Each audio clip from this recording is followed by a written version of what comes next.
दोस्तों, मैं आचार्य ध्यान आमीन। कुंडली ग्रुप से एक साधक ने प्रश्न पूछा है कि मेरे विचार नहीं रुकते, मैं क्या करूं? आप पहले प्रश्न सुन लें और फिर उसके बारे में हम बात करते हैं कि कैसे हम अपने विचारों को रोक सकते हैं। रोक सकने का मतलब मेरा ऐसा नहीं है कि विचार ब्रेक हो जाएंगे, विचार एकदम रुक जाएंगे, स्टॉप हो जाएंगे, नहीं। विचार अगर स्टॉप हो जाएंगे तो आप बिल्कुल पागल हो जाएंगे, शायद पागल भी नहीं, आप कोमा में चले जाएंगे। विचारों से दूरी बनानी है, ठीक है? तो आप पहले प्रश्न सुन लें। गुरुजी प्रणाम, गुरु माता प्रणाम। गुरुजी, मुझे विचार ज़्यादा आते हैं, रात को सो नहीं पाता हूँ और मेरी थर्ड आई पर लगातार सेंसेशन और खिंचाव दबाव होता है। जब भी होता है तो कुछ अप्रिय घटना होती है जो दुख पैदा करती है। ऐसा अभी 8-10 दिन पहले लगातार हो रहा था, तो फिर मैंने ध्यान बंद कर दिया। खिंचाव लगातार होता है और जब भी ज़्यादा ध्यान देकर मैं पढ़ता हूँ, बात करता हूँ या कुछ देखता हूँ तो मेरे थर्ड आई पे सेंसेशन खिंचाव बहुत तेज होने लगता है। गुरुजी, मैं जब भी ध्यान शुरू करता हूँ तो मेरी वासना बढ़ती है या फिर क्रोध बढ़ता है और थर्ड आई पे लगातार दबाव और खिंचाव बना रहता है। कृपया इसका मेरी समस्या का समाधान कीजिए और मुझे उचित मार्गदर्शन कीजिए। प्रणाम आपको, धन्यवाद। अब समझें, 4-5 चीजें हैं, उसे समझें। जब मैं ध्यान करता हूं और खिंचाव होता है, थर्ड आई पे कोई वाइब्रेशन होती है, थर्ड आई पे कुछ भी एक्टिविटी होती है, तो मेरे जीवन में दुख भर जाता है, मेरा जीवन दुखी और परेशान होता है। ये डिफरेंट डिफरेंट तरीके से पूछे गए बहुत सारे साधकों का प्रश्न है। हम ध्यान करने में ज्यादा दुखी क्यों हो जाते हैं? हमें ध्यान फलित होता है, हम परेशान क्यों हो जाते हैं? हमारे पास और विपताएं आ जाती हैं, हम और फंस जाते हैं। हमारी वासनाएं क्यों बढ़ जाती हैं? हमारा क्रोध क्यों बढ़ जाता है? ये क्यों होता है? हम देखते हैं जब हम ध्यान नहीं कर रहे थे तो ज्यादा सुखी थे, तो ऐसी पूजा पाठ चालू करी कि हम परेशान हो गए। ये तो अजीब बात है। मतलब शैतान है तो सुखी हैं, परमात्मा के मार्ग पे भक्ति भाव लाए तो दुखी हो गए। और फिर विचार इतने चलते हैं। अब हम एक एक चीज को अलग अलग करके समझने की कोशिश करते हैं, ठीक है? पहली बात, जब आपके काम केंद्र से उठ के ऊर्जा थर्ड आई पे जाएगी तो क्या होगा? सारे चक्रों पे जो पड़ी धूल है वो धूल को हटाएगी, है ना? इसको अभी हम थोड़ा सा रख देते हैं, मैं आपको एग्जाम्पल देकर समझाता हूं तो वो ज्यादा सरल लगेगा। मान लें आप घर में बैठे हुए हैं, आराम से बैठे हुए हैं, अचानक आपकी पत्नी आ जाती है या काम करने वाली बाई आ जाती है या आपके घर में कोई भी है, वो आता है, वो कहता है हटो हटो, घर में सफाई करनी है। आप कहते हैं कि चलो मैं सोफे के ऊपर आराम से बैठा हूं, आप सफाई कर लो। तो वो जब सफाई करते हैं तो वो घर को झाड़ते हैं झाड़ू से और चद्दरों को झाड़ते हैं, इन सब जब चीजों को झाड़ते हैं, ठीक है, तो वहां धूल उड़ती है। तब आप कहते हैं अरे यार कितनी धूल उड़ा दी तुमने।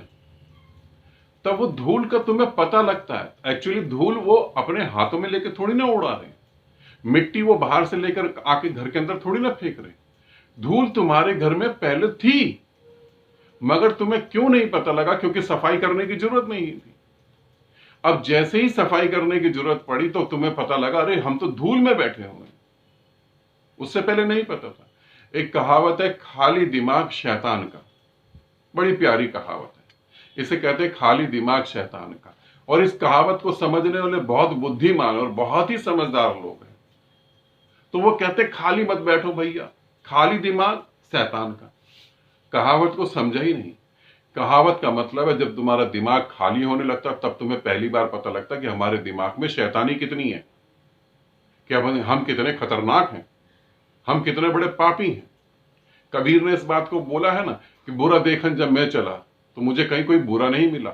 जब मैंने अपने अंदर देखा तो सबसे ज्यादा बुरा तो मैं खुद ही को अपने को पा रहा हूं। तो खाली दिमाग शैतान का। अब इसे समझें, जैसी ऊर्जा थर्ड आई पे जाएगी, आपके जीवन में दुख आ रहे हैं, आपके जीवन में प्रॉब्लम आ रही है, आ नहीं रही, प्रॉब्लम ऑलरेडी थी। आपकी आपकी आंख खुल रही है, और आंख खुलने का मतलब है आप प्रॉब्लम से बाहर निकलने के रास्ते ढूंढ सकते हैं और निकल भी जाएंगे।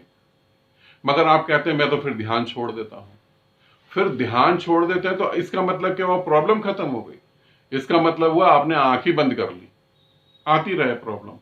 ये एकदम ऐसे ही हो गया जैसे एक आदमी को बहुत टेंशन है, बहुत टेंशन है, उसने क्या करा, शराब की दुकान से शराब खरीदी, शराब पी ली, टेंशन रिमूव हो गई।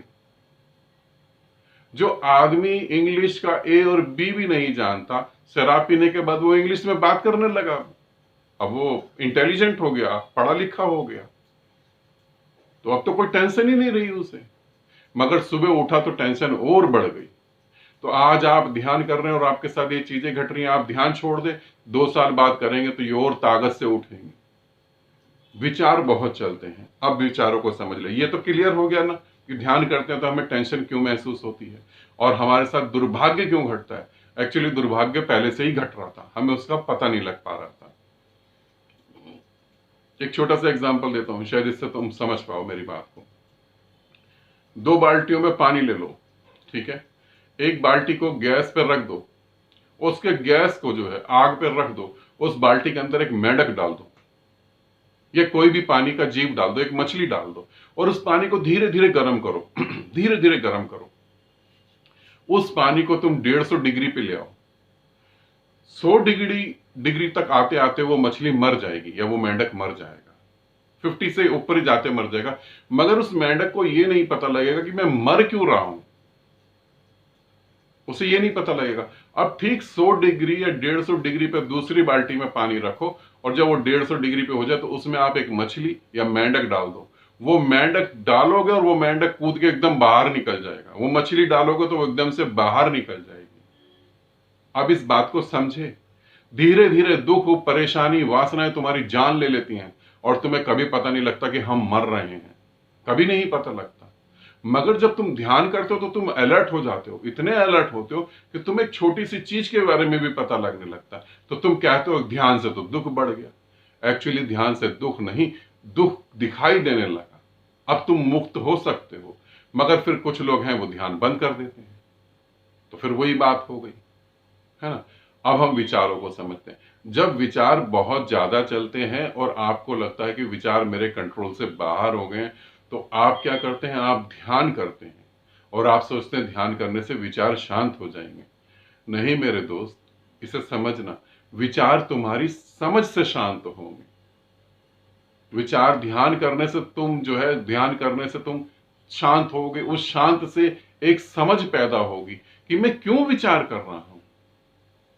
बहुत सारे लोग इस पृथ्वी पर जो है आज बैठे हुए हैं और वो यही सोच रहे हैं, आंख बंद करके 2 घंटे ओम का जाप कर लेंगे, आंख बंद करके थर्ड आई पे ध्यान कर लेंगे और निर्विचारता घट जाएगी। निर्विचारता ऐसे नहीं घटती। तुम ये समझ पैदा होगी कि मैं विचार कर ही क्यों रहा हूं। मान ले तुम्हारी खोपड़ी में चल रहा है, मैं जापान जाऊंगा, मैं जापान जाऊंगा, मैं जापान जाऊंगा। जैसे बहुत सारे लोगों की खोपड़ी में चलता है कि हम विदेश जाएंगे और खूब सारा पैसा कमा के लाएंगे। अब उनको ये विचार चले जा रहे हैं। मगर जब उनका मन थोड़ा शांत होगा और थोड़े शांत होने के बाद वो ये विचार करेंगे कि अगर मैं यही नहीं कमा पा रहा, मेरा यही कोई टैलेंट नहीं है और मैं कुछ भी नहीं कर पा रहा, तो बाहर जाके कहां से पैसा कमा लूंगा। जो यहां सक्सेस नहीं हो पाया वो कहां सक्सेस होगा। तो तुम जब शांत होगे थोड़ा सा, तो तुम्हें पता लगेगा विचार में क्यों कर रहा हूं, किस लिए कर रहा हूं। तब तुम विचारों से एक दूरी पे आ जाओगे। विचारों से मुक्त होने का अर्थ ये नहीं है कि विचार आना बंद हो जाएंगे। ये समझ लेना, ये बहुत बड़ी गलतफहमी पैदा हो गई है इस सदी में सभी लोगों को।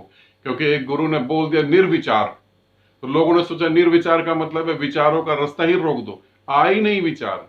ये गलत है बिल्कुल। तुम विचारों से दूरी पैदा कर लोगे और फिर जो है जब दूरी पैदा करोगे तो विचार अलग है, तुम अलग, फिर कोई दिक्कत नहीं है।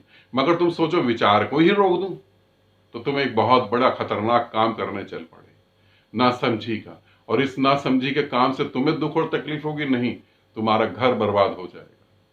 विचार ही रोक दूं तो सबसे पहले तो जो तुम्हारी जिम्मेवारी है तुम उनसे मुक्त हो जाओगे। तुम कहोगे मैं नहीं निभा रहा। अरे कौन सी बेटी, कौन सी पत्नी, मैं क्यों निभाऊं, मेरे साथ कोई मरेगा क्या, है, मैं तो मोक्ष को उपलब्ध नहीं होऊंगा। तुम्हारे मोक्ष उपलब्ध होने से तुम्हारा घर थोड़ी ना मोक्ष को उपलब्ध हो रहा है, फिर तुम भागोगे इधर उधर। तो समझना, विचारों से दूरी बनानी है, विचारों को रोकना नहीं। और दुख पैदा होता है ध्यान करने से, ये गलतफहमी है, दुख के बारे में पता लगता है। मेरी वासनाएं बढ़ जाती हैं, मेरा क्रोध बढ़ जाता है नेचुरली। जब ऊर्जा पूरे चक्रों को क्लीन करती हुई ऊपर की तरफ जाएगी तो जितनी गंदगी है वो साफ होगी, वासना बढ़ेगी। मेरे साथ जितने भी साधक जुड़ते हैं, जो भी ध्यान करते हैं, मैं उन्हें कभी नहीं कहता कि ये तुम ध्यान कर रहे हो तो तुम समझना वासना से मुक्त हो जाओगे, कि तुम्हें क्रोध नहीं आएगा। मैं कहता हूं क्रोध आएगा, और शायद साधारण से ज्यादा क्रोध आएगा, साधारण से ज्यादा वासना उठेगी, एक आम आदमी से ज्यादा वासना उठेगी, क्योंकि तुम चीजों को साफ कर रहे हो। छोटा सा उदाहरण देके अपनी बात खत्म करता हूं। एक सोने का टुकड़ा तुम्हारे हाथ में आ गया जिसमें धूल गंदगी है, तुम उसे क्या करोगे? तुम पानी से उसे धोओगे। जब तुम पानी से उसे धोओगे तो तुम्हें लगता है वो अंदर बैठी हुई गंदगी निकल जाएगी। जब तुम उसे आग में तपाओगे तभी गंदगी निकलेगी। यही तुम्हारे शरीर और मन की कहानी है। तुम उन वासनाओं से मुक्ति जब होगे जब वो तुम्हें बहुत तीव्र इच्छा के रूप में दिखेगी, काम वासना तुम्हें ऐसी दिखेगी तुम तड़प जाओगे, तब तुम जानोगे कि मैं वासना नहीं हूं, मगर ये कुनकुनी धीरे धीरे चलने वाली वासनाएं और धीरे धीरे चलने वाले क्रोध तुम्हारी जान ले लेंगे। ध्यान कर रहे हो, कुंडली साधना कर रहे हो, ये तो घटेगा ही घटेगा। मैं नहीं कह सकता ये नहीं घटेगा, हाँ, मगर इनसे दूरी बनाना है हमें। ठीक है, इसे समझना, आनंदित रहना, सदा खुश रहना। बहुत बहुत प्रेम आप सभी को।